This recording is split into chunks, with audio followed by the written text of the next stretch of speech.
Assalamualaikum warahmatullahi wabarakatuh. Halo anak-anak, bagaimana kabarnya hari ini? Semoga kita semua selalu dalam keadaan sehat ya. Nah, pada pembelajaran hari ini kalian akan ditemani oleh Ibu Ella ya.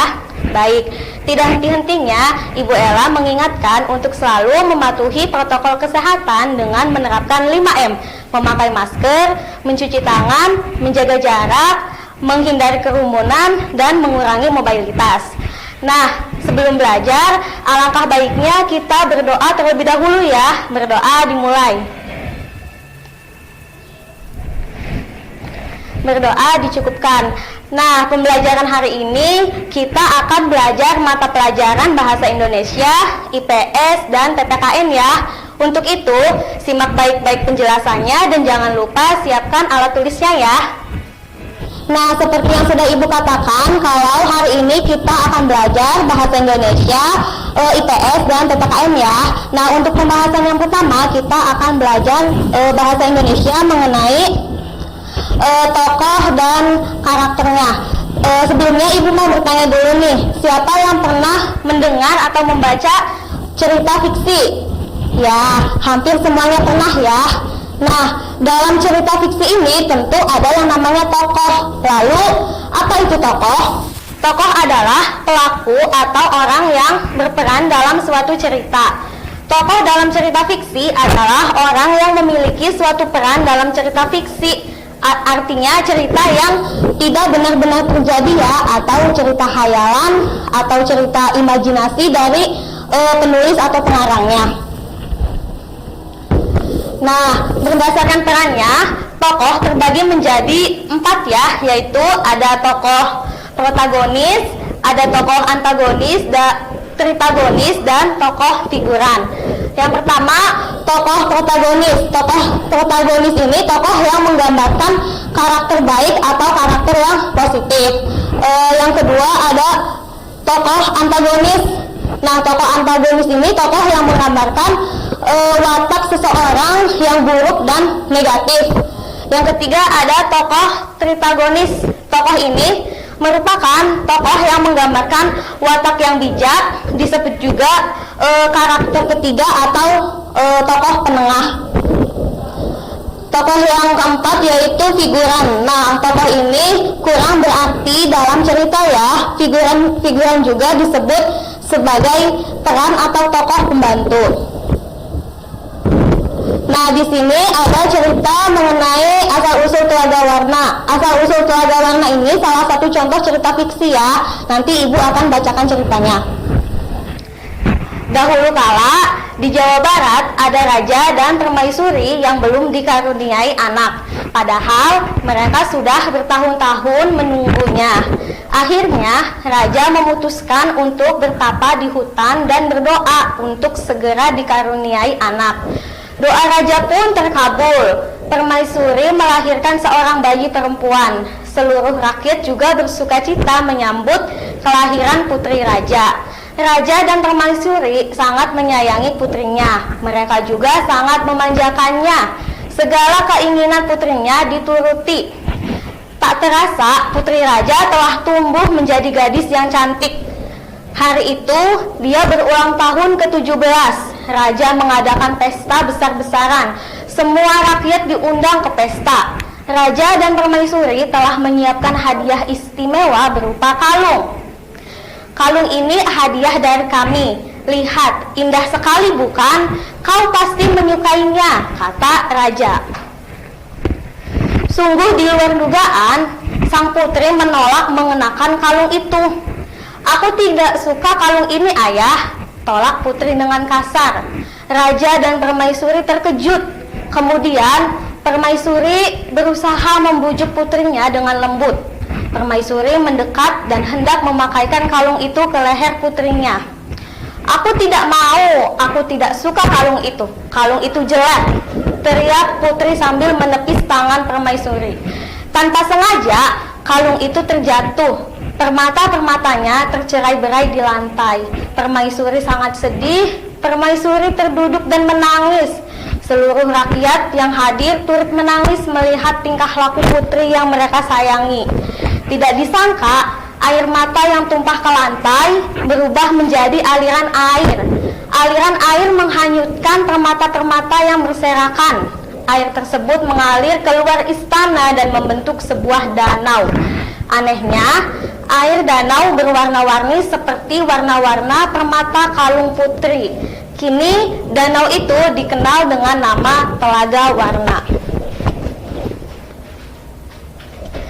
Nah, sekarang kita sama-sama ya mengidentifikasi tokoh dan karakter yang ada pada cerita yang sudah Ibu bacakan tadi ya. Untuk tokohnya terdapat empat tokoh ya. Yang pertama ada Raja, Permaisuri, Putri Raja, dan rakyat. Lalu bagaimana karakter dari setiap tokohnya? Nah, kita coba tokoh Raja. Tokoh Raja ini termasuk tokoh protagonis ya. Jadi Raja ini mempunyai penggambaran yang baik dan positif. Karakternya bijaksana dan penyayang. Dilihat dari mana? Nah, tentunya ada salah satu kalimat atau kutipan yang menunjukkan bahwa Raja itu bijaksana dan penyayang ya, seperti Raja sangat menyayanginya. Nah, di sini tentu kepada anaknya ya, Putri Raja tersebut. Lalu semua rakyat diundang ke pesta. Nah, kalimat tersebut menunjukkan bahwa tokoh Raja ini tokoh yang bijaksana. Yang kedua, Permaisuri. Nah, Permaisuri ini tokoh tritagonis, artinya tokoh penengah ya.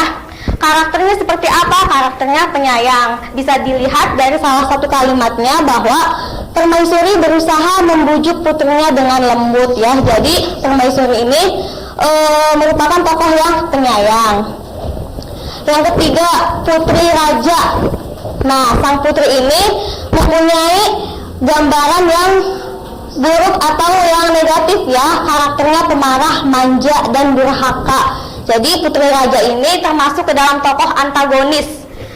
Dilihat dari mana? Dilihat dari beberapa kalimat yang menunjukkan bahwa sang putri ini memiliki karakter pemarah, manja, dan durhaka. Salah satu kalimatnya ada, "Aku tidak suka kalung ini, ayah." Dan ada, teriak putri sambil menepis tangan Permaisuri. Jadi dari kalimat tersebut bisa kita lihat bahwa sang putri ini memiliki karakter yang pemarah, manja, dan juga durhaka kepada orang tuanya. Kemudian ada tokoh selanjutnya ya, rakyat. Rakyat ini termasuk tokoh figuran atau tokoh pembantu dalam cerita. Karakternya ramah. Bisa dilihat dari salah satu kalimatnya yang berbunyi, "Seluruh rakyat juga bersukacita menyambut kelahiran sang Putri Raja." Baik anak-anak, selanjutnya kita memasuki pembahasan IPS mengenai tokoh-tokoh pada masa kerajaan Hindu. Nah, jauh sebelum agama Islam datang ke Indonesia, tentunya di Indonesia sendiri sudah ada agama-agama yang berpengaruh besar ya dalam kehidupan masyarakat. Salah satunya kerajaan Hindu. Nah, di sini Ibu akan mengajak kalian sedikit untuk mengenal tokoh-tokoh yang terkenal pada masa kerajaan Hindu. Yang pertama ada Raja Purnawarman. Nah, raja ini berasal dari kerajaan Tarumanegara ya. Raja Purnawarman ini mempunyai pengaruh besar dalam kehidupan masyarakatnya.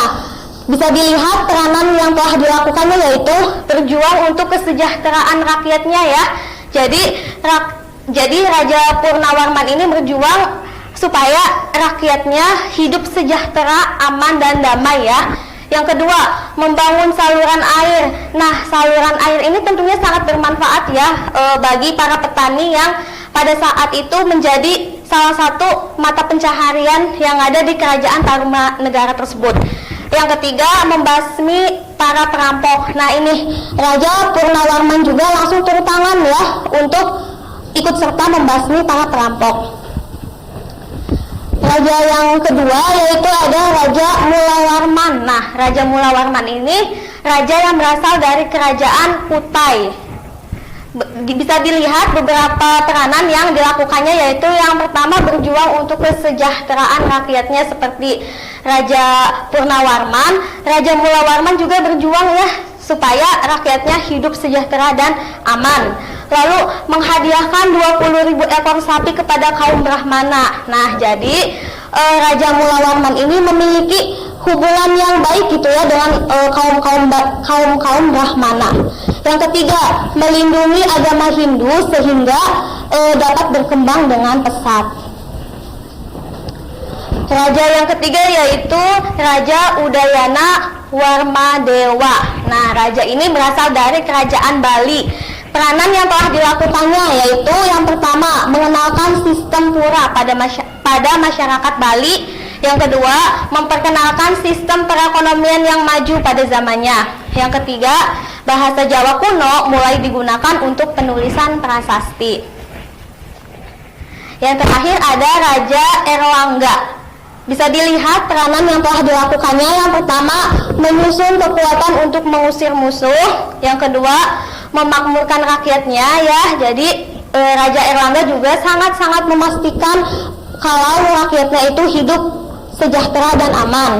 Kemudian yang ketiga, mengendalikan air sungai Brantas.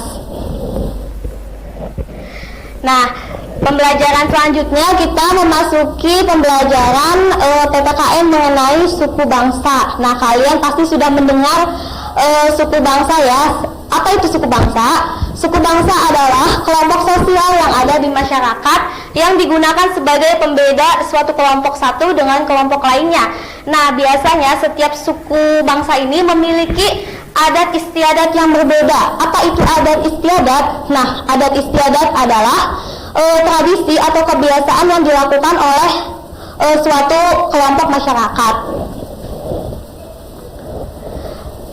Baik, Ibu akan mengajak kalian untuk mengenal beberapa suku yang ada di Indonesia ya. Yang pertama ada suku Nias. Suku Nias merupakan suku yang berasal dari Sumatera Utara, yaitu di Kepulauan Nias. Salah satu adat istiadat suku Nias yang dilestarikan sampai sekarang adalah upacara lompat batu. Nah, jadi upacara lompat batu ini merupakan upacara yang biasa dilakukan oleh masyarakat suku Nias. Jadi mereka itu menyusun batu hingga tingginya itu mencapai 2 meter dan lebarnya kurang lebih 40 cm untuk kemudian dilewati oleh pemuda suku Nias yang sudah dewasa. Bisa dilihat gambarnya ya, upacara lompat batu itu seperti itu. Suku yang selanjutnya yaitu suku Tengger. Suku Tengger merupakan suku yang berasal dari Jawa Timur, tepatnya di wilayah pegunungan Bromo, Tengger, Semeru. Masyarakat suku Tengger menjalankan ritual keagamaan umat Hindu di Gunung Bromo. Salah satunya upacara Yadnya Kasada. Nah, upacara Yadnya Kasada ini merupakan upacara yang dilakukan oleh suku Tengger, khususnya oleh umat Hindu ya, pada saat bulan purnama. Biasanya upacara ini ditandai dengan menyerahkan sesajen kepada Sang Hyang Widi. Nah, suku yang ketiga ada suku Dani. Suku Dani merupakan suku yang berasal dari Papua. Suku Dani tinggal di wilayah Lembah Baliem di pegunungan Papua. Salah satu adat istiadat suku Dani yang dilestarikan sampai sekarang adalah pesta batu bakar. Nah, pesta batu bakar ini merupakan pesta yang biasa dilakukan oleh suku Dani. Jadi biasanya mereka memasak berbagai makanan, kemudian makanan tersebut dimasukkan ke lubang yang berisi batu dan daun. Kemudian masakan yang sudah matang dibagikan kepada seluruh masyarakat suku Dani. Nah, mungkin itu saja pembahasan dari Ibu. Sekian dan terima kasih.